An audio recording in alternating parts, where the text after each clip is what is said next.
جا شروع شد.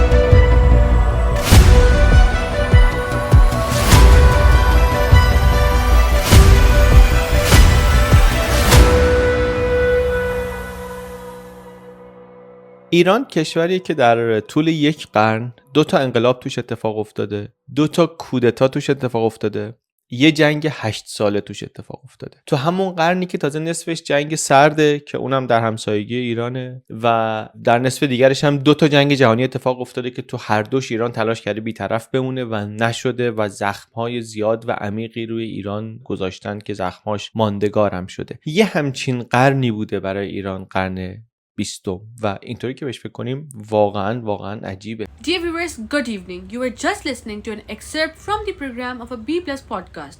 Yes, Iran, as stated by the host, is a country that has seen 2 revolutions, 2 coups and 8 years of war in the space of a century.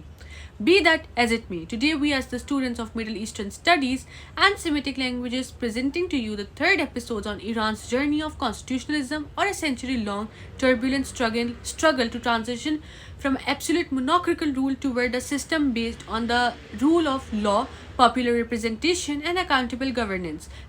Beginning with the constitutional revolution of 1905 till 1911, it is widely argued that the second half of the 19th century is the most important period in the evaluation of political thought in Iran. During this period, notable intellectuals began to develop a critical perception of political, social, cultural and economic issues or challenges facing Iran, giving life to a new current of thought which became known as the constitutionalist movement of Iran. Mirza Khan Kirmani, 1853 till 1896, is said to be one of them. He is widely known for putting forward constitutionalist and nationalist ideas, however highly controversial and provocative through books and articles for the first time in the Iranian contemporary history. According to Pejman Abdul Mohammadi, an Iranian scholar, Kirmani's intellectual life can be divided into 2 main phases. He spent the first part of his life from 1853 till 1886 in Persia. Then at the age of 33 years old, he went in Istanbul, where he lived until 1896. In that year, in fact, following his extradition in Persia in the city of Tabriz, Kirmani was executed on the orders of the heir to the throne Muhammad Ali Mirza. One of the most influential writers on the constitutional revolution of Iran, the British Orientalist Edward G. Brown, in his Persian Revolution, published in 1909, effectively established the narratives that would dominate the historiography of the constitutional movement and the revolution it generated. Interestingly, he began the preface of his book from what he said poetry written in prison at Tribuzinde by Mirza Khan Kirmani in 1896. Shortly before he suffered death, unfortunately, however, did not mention the reasons behind his execution for whatever reason. Some of the reasons behind Kirmani's execution were his anti-Qajar activism, his close association with controversial pan-Islamist Jamal ad-Din Afghani, his alleged involvement in the assassination of Nasir al-Din Shah, the 4th Shah of Qajar Iran, and his provocative anti-religion views. He was largely considered a heretic. It is important to note that a highly controversial Mirza Khan Kirmani was known for possessing peculiarly mixed ancestry that included Sufis, Islamis, Zoroastrians, physicians, jurists, and royalty.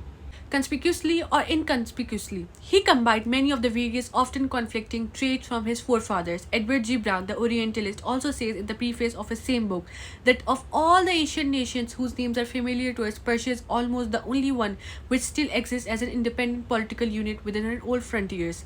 Sadly contracted, it is true, since there is the great cost to be engraved on the rocks of Bagaistan or Bistuns in characters still legible.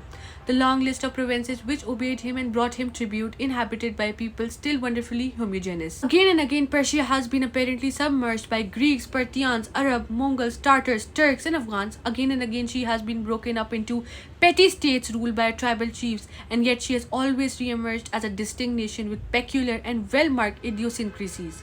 On the value of Persian art and Persian literature, Brown argues that it is hardly necessary to insist for all the beautiful carpets, tiles, poetry, paintings of Persia are esteemed by all who value such things, and though the real vast of Persian literature have been systematically explored by only a few in Europe. The names of some of her poets, at least Firdausi, Saadi, Hafiz, and in these latter days, especially in the Anglo-Saxon world, Umar Khayyam, are known to all educated people and are reckoned among us the great poets of the world. Not in considering what literature owes to Persia, must we limit our attention to Persian literature for Arabic literature too.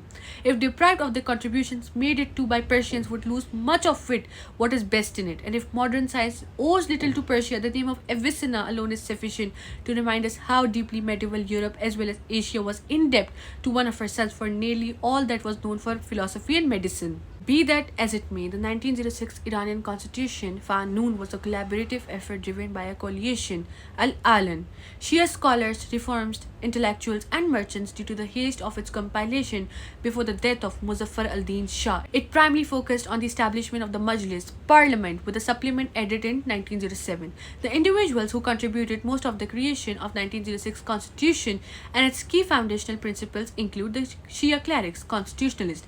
The 1906 movement was heavily supported by high-ranking scholars known as the ulama of the nation, who felt delimiting the Shah's absolute power was a religious necessity.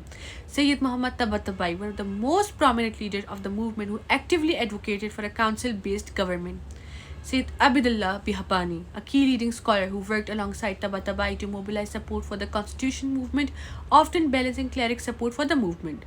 Muhammad Hussain Naini, his writings, particularly Tanbih al-Ummah wa Tanzil Mila, aimed at providing a key defense of constitutionalism. Akhund Khurasani and Abdullah Mazandarani, influential Shia Majles, highest ranking cleric residing in Najaf, who supported the constitutional position against absolutism.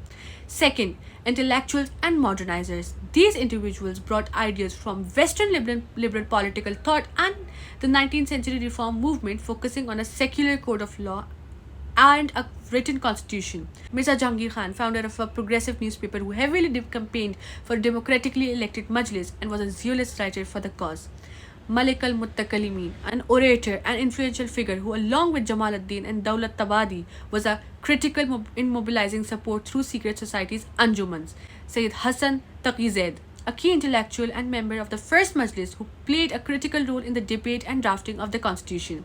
Third, reformist officials, the committee, members of the elite and government officials who supported a constitutional framework. Murtaza Ghali Khan Saniyat Dawla, a reformist elite member who was elected the first president of the Majlis and helped draft the electoral bylaws. Mirza Hasan Khan Mushri al-Mulk and Mirza Hussain Khan Muttamin al-Mulk, sons of the prime minister, who helped in the drafting committee. Nasrullah Mushal Dawla Naini, the prime minister who signed the constitution. Fourth, significant opposing force, Sheikh Fadiullah Noori. While he initially supported the constitutional movement, he became the leader of the legitimate constitutionalists. Mashrua Qaim, the 1906 constitution itself was largely developed by the first Majlis, which met in Tehran and utilized the 1831 Belgian constitution as a primary model to prepare the draft by the end of 1906. 1906 constitution itself was largely developed by the first Majlis, which met in Tehran and utilized the 1831 Belgian constitution as a primary model to prepare the draft by the end of 1906. It is important to recall that growing public dissatisfaction with the rulers had manifested itself with massive anti-government protests in January 1905. This movement evolved into a revolution which served as a springboard for the revolutionary activity which gripped the country throughout the 20th century. According to Hikmah History, a noted YouTube channel and educational project has explained the economic, social and cultural plight of the vast majority of Iranians living in abject poverty through a letter to the rulers. In time, a cholera epidemic broke out. The desperation of the country's citizens was perfectly captured by a local cleric when he addressed Qajar authorities. عالی حضرت، حوزه شما رو به وخامت است. بندگان شما به گدایی تقلیل یافتند.